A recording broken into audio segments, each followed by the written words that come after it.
I think I can speak on behalf of all of us, of every Jew on earth, every decent human being on this planet, that our hearts are broken and our eyes are filled with tears.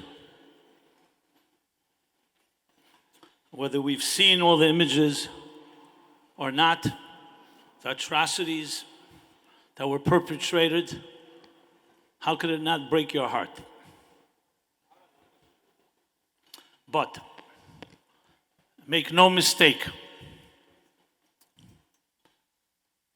a broken heart and tears are not a reflection of weakness or retreat.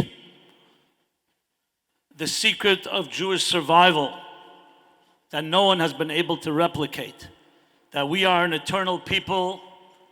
We're here for 3,800 years standing, unbroken chain, is because we were faced with every possible enemy.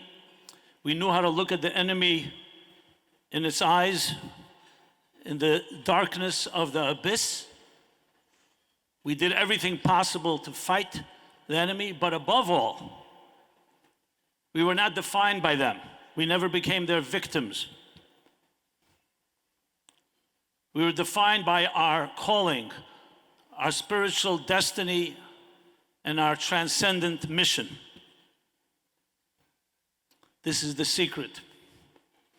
Hamas, just like Haman, thousands of years ago, in the story of Purim, made a grave error the day they chose to attack us.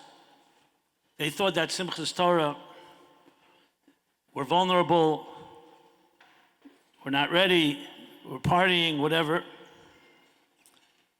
Little did they know, as Haman didn't know, that Simchas Torah is actually the celebration of Jewish indestructibility.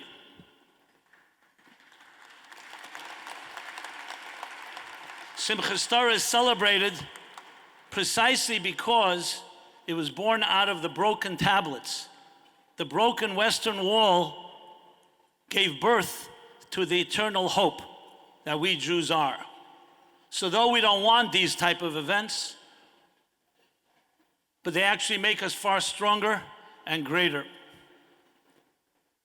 Our tears have become the raindrops of history, spawning every great contribution. Who brought civilization to the world? Who brought justice and charity and civil rights that everybody benefits from? Go back to Abraham. No one's going to preach to us morality. We brought morality to this world. I remember a Holocaust survivor, Abraham Zuckerman, an early supporter of the Algemeiner, telling me once about the tragedies, losing his entire family, and the anger that he had in him.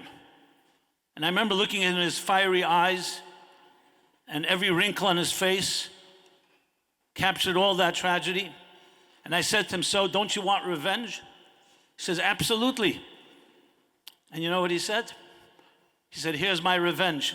He opened up a photo album of his children, his grandchildren, and his great-grandchildren.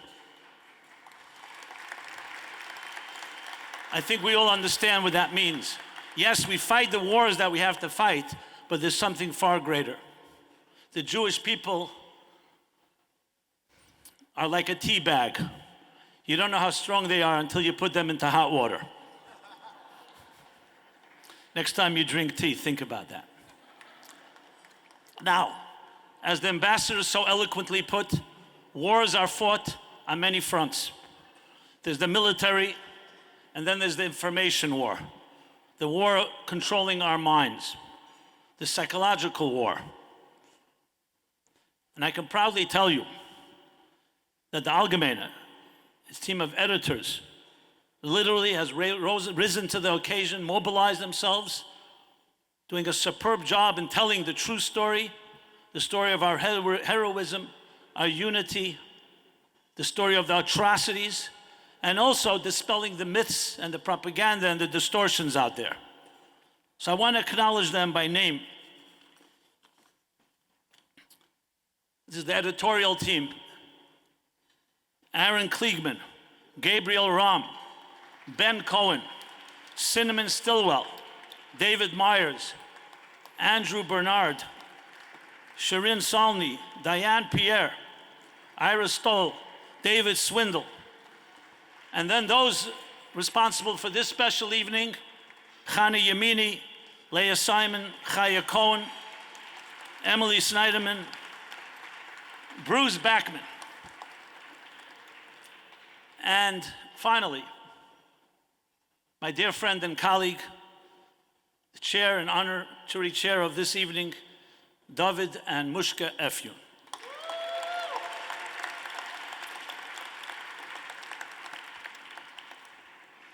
But above all, you're our partners. You know, when we planned this evening, we had no idea what was going to happen.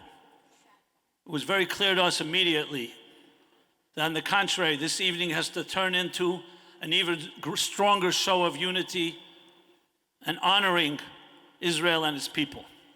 So I want to thank each one of you individually for being here.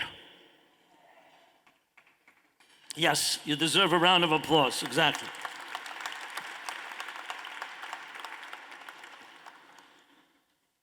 And I know we all rose before a moment of silence. I would like to ask you, ladies and gentlemen, to rise again, if you don't mind. This is a show of solidarity, that we stand unified with Israel. We stand united with the Jewish people. We stand and pray to God for the protection of every man, woman, and child in the Holy Land, and Jews everywhere. This event, the events of this time, may be the determining event of our lives, the defining event of our lives. So when the annals of history are written, may be known that we were not silent in the face of atrocity. We stood up, we did everything in our power, each in our own way, to defend and protect our people. We did everything in our power to demonstrate why we are still here as a people over 3,800 years. Because our commitment and our passion for love, for life, for light is stronger than their passion for death, darkness, and destruction. Am Yisrael Chai. Am Yisrael Chai. Am Yisrael Chai. Now more than ever. You may be seated. Thank you.